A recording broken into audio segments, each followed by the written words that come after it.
speaking of current, grabe yung pag-ulan sa atin, sunod-sunod yung bagyo at habagat. How does it feel kapag ganitong rainy season, kanta nyo agad yung naiisip, Raining in Manila? I mean, it's always relevant. Well, given now, diba, recent events, correct, the flood control scandal, of course, it's not, paulit-ulit namin sinasabi ito na hindi naman kami parang, we don't celebrate correct, the rain.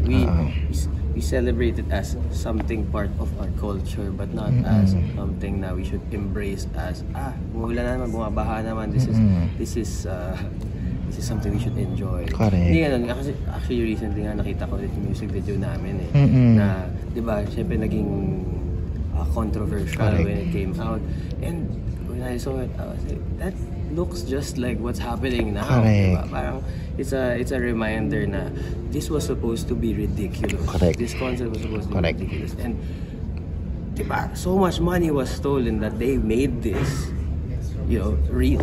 Correct, correct. So parang it's good na nagkaroon ng social and cult ng relevance yung song sa current issue ngayon, no, ng corruption sa flood control projects. Yes, and matagal naming vocal about correct, our political beliefs, and you know, like we're very much against what we against corruption, and you know,